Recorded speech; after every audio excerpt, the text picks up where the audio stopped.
नमस्कार दोस्तों, स्वागत है आपका हमारे चैनल पर जहां हम सेहत और पोषण से जुड़ी जरूरी बातें बिल्कुल आसान भाषा में बताते हैं।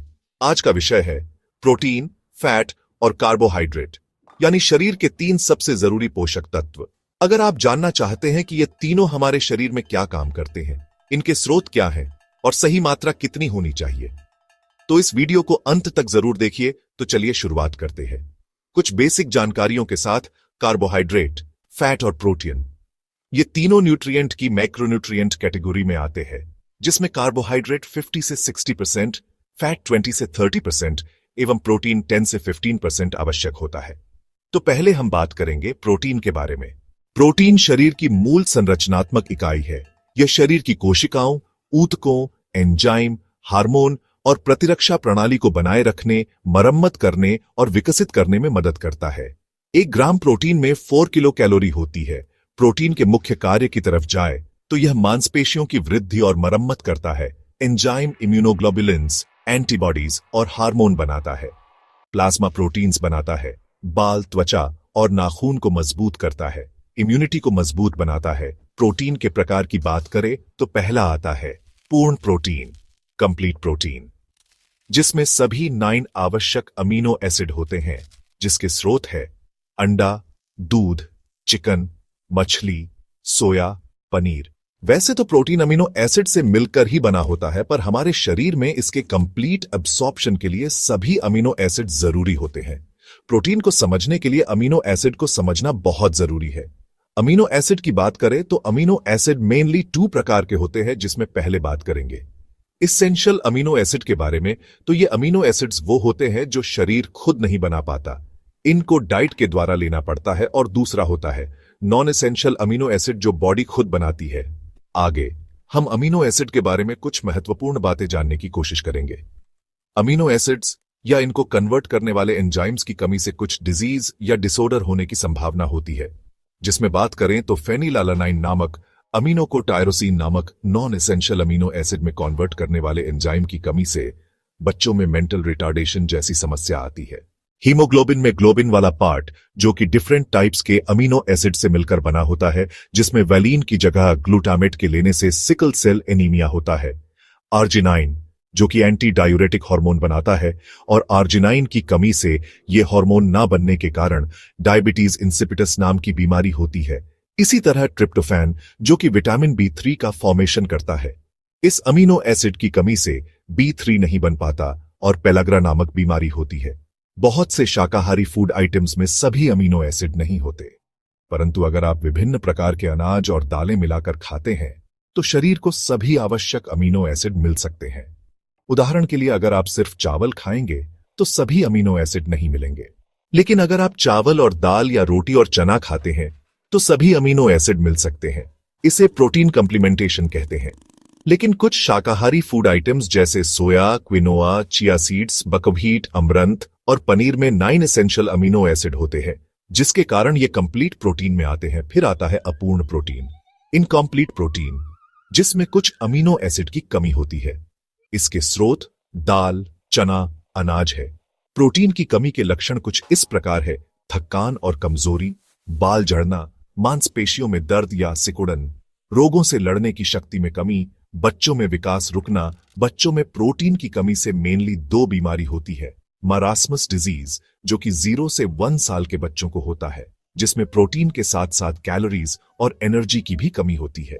और क्वाशोरकर डिजीज की बात करें तो यह 1 से 5 साल के बच्चों में होता है, जो मेन प्रोटीन की कमी से ही होता है। इन दोनों डिजीज को डिफरेंशिएट करने के लिए इनके लक्षण देखे जाते हैं, जिसमें मरास्मस में बच्चा बिल्कुल पतला सा ऐसा लगता है जैसे हड्डियों की स्किन चिपकी हुई है, और क्वाशोरकर में बॉडी में सूजन दिखाई पड़ती है, जिसमें पेट बाहर की तरफ दिखने लगता है। दैनिक आवश्यकता में प्रोटीन सामान्य व्यक्ति को 0.8 से 1 ग्राम प्रति किलोग्राम वजन, प्रेग्नेंट विमेन को सामान्य से 15 ग्राम एक्स्ट्रा और लैक्टेटिंग विमेन को 25 ग्राम एक्स्ट्रा लेना चाहिए, एवं खिलाड़ी या बॉडी बिल्डर 1.2 ग्राम प्रति किलोग्राम वजन लेना चाहिए। अब बात करते हैं कार्बोहाइड्रेट की। तो कार्बोहाइड्रेट यह शरीर का प्राथमिक मुख्य ऊर्जा स्रोत है। यह ग्लूकोज में बदलकर शरीर को ऊर्जा प्रदान करता है, विशेष रूप से मस्तिष्क और मांसपेशियों के लिए। 1 ग्राम कार्बोहाइड्रेट में 4 किलो कैलोरी होती है। कार्बोहाइड्रेट के प्रकार देखें तो सरल कार्बोहाइड्रेट जो कि जल्दी ऊर्जा देते हैं लेकिन जल्दी खत्म भी हो जाते हैं। इसके स्रोत हैं चीनी, मिठाई, कोल्ड ड्रिंक्स, शहद। फिर जटिल कार्बोहाइड्रेट, ये कार्ब्स धीरे धीरे ऊर्जा देते हैं और ज्यादा समय तक पेट भरा महसूस होता है। इनके स्रोत है चावल, गेहूं, जौ, दलिया, सब्जियां। फिर आते हैं फाइबर। यह एक प्रकार का कार्बोहाइड्रेट है जो पाचन में मदद करता है। इसके स्रोत साबुत अनाज, फल, सब्जियां, बीन्स है। कार्बोहाइड्रेट के कार्य इस प्रकार हैं: शरीर को ऊर्जा देना, मस्तिष्क को कार्य करने में सहायता, मांसपेशियों की कार्यक्षमता बनाए रखना, फाइबर से पाचन में सहायता। कार्बोहाइड्रेट की कमी के लक्षण देखें तो कमजोरी और थकावट, चक्कर आना, एकाग्रता में कमी, कब्ज। अधिक कार्बोहाइड्रेट लेने के नुकसान भी होते हैं जैसे मोटापा, टाइप 2 डायबिटीज, ब्लड शुगर का असंतुलन। दैनिक आवश्यकता की बात करें तो कुल कैलोरी का 45 से 65% हिस्सा कार्बोहाइड्रेट से होना चाहिए, औसतन 200-300 ग्राम प्रतिदिन। अब बात करते हैं वसा, फैट के बारे में। फैट या फिर लिपिड फैटी एसिड और ग्लिसरोल से मिलकर बना होता है। वसा शरीर को ऊर्जा प्रदान करता है, कोशिकाओं की झिल्ली बनाता है, हार्मोन बनाता है और विटामिन ए, डी, ई, के को अवशोषित करने में मदद करता है। 1 ग्राम फैट में 9 किलो कैलोरी होती है। वसा के प्रकार कुछ इस प्रकार है: असंतृप्त वसा, अनसैचुरेटेड फैट, ये अच्छी वसा होती है। ये 2 प्रकार के होते हैं, म्यूफा और प्यूफा। म्यूफा में ओमेगा 9 आता है जो बॉडी के लिए बहुत जरूरी होता है, जो कि ग्राउंडनट में सबसे ज्यादा होता है। यह कमरे के तापमान में तरल और ठंडे में थोड़ा जम जाता है। यह हेल्थी हार्ट, कोलेस्ट्रॉल रेगुलेशन और ब्लड शुगर रेगुलेशन में हेल्प करता है और एलडीएल को कम और एचडीएल को बढ़ता है। प्यूफा की बात करें तो ये वो फैटी एसिड्स होते हैं जिन्हें हम एसेंशियल फैटी एसिड भी कह सकते हैं। इन्हें आहार से लेना पड़ता है। इसमें ओमेगा 3 और ओमेगा 6 आते हैं, जिसके richest source sunflower oil, linseed oil, जैतून का तेल, सैल्मन, चिया सीड्स, वॉलनट्स है। ओमेगा 3 में मुख्यतः एएलए, डीएचए और ईपीए आते हैं। एएलए शाकाहारी लोगों के लिए मुख्य ओमेगा 3 स्रोत है, लेकिन ईपीए और डीएचए ज्यादा प्रभावशाली होते हैं। शाकाहारी लोग एल्गी ओनियल से डीएचए और ईपीए की पूर्ति कर सकते हैं। दिल, दिमाग और आंखों की सेहत के लिए ईपीए और डीएचए बहुत जरूरी है। डीएचए और ईपीए मुख्यतः फिश में पाया जाता है। फिर आता है संतृप्त वसा, सैचुरेटेड फैट। ये फैट सीमित मात्रा में लेना चाहिए। ये एक्सेस अमाउंट में शरीर को नुकसान पहुंचाते हैं।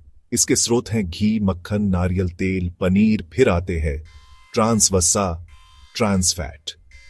इन्हें हानिकारक वसा कहते हैं। इनको लेने से बचना चाहिए। इसके स्रोत है डिब्बा बंद खाना, fry food, bakery item. Fats के प्रकार में एक अलग क्लासिफिकेशन भी आता है, जिसमें आते हैं सिंपल लिपिड, कॉम्प्लेक्स लिपिड और डिराइव्ड लिपिड। सिंपल लिपिड में ट्राइग्लिसराइड आते हैं जो कि एडिपोज टिश्यू में डिपॉजिट होते हैं। फिर कॉम्प्लेक्स लिपिड में हम सिर्फ एलडीएल, एचडीएल और वीएलडीएल के बारे में बात करेंगे।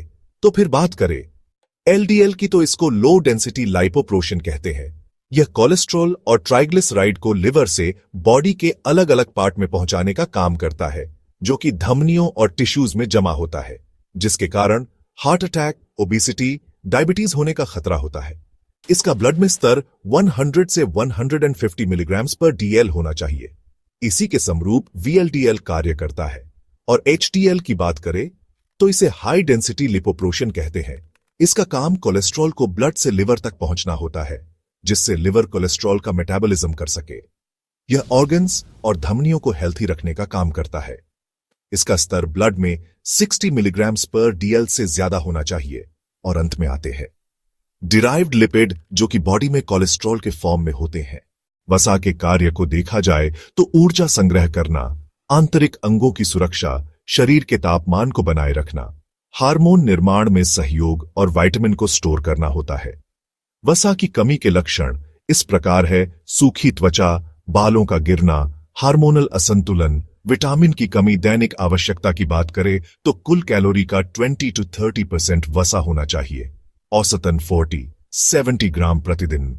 संतुलित आहार में इन तीनों की भूमिका देखें तो प्रोटीन शरीर निर्माण, मरम्मत के लिए दाल, अंडा, दूध, सोया। 50 से 60 ग्राम कार्बोहाइड्रेट ऊर्जा प्रदान करने के लिए चावल, रोटी, फल, दलिया। 200 से 300 ग्राम वसा ऊर्जा, विटामिन अवशोषण के लिए घी, तेल, नट्स, मछली 40 से 70 ग्राम प्रोटीन, वसा और कार्बोहाइड्रेट, ये तीनों शरीर के लिए आवश्यक हैं। इनका संतुलित सेवन स्वास्थ्य के लिए जरूरी है। अधिक या कम मात्रा दोनों ही नुकसानदायक हो सकती है।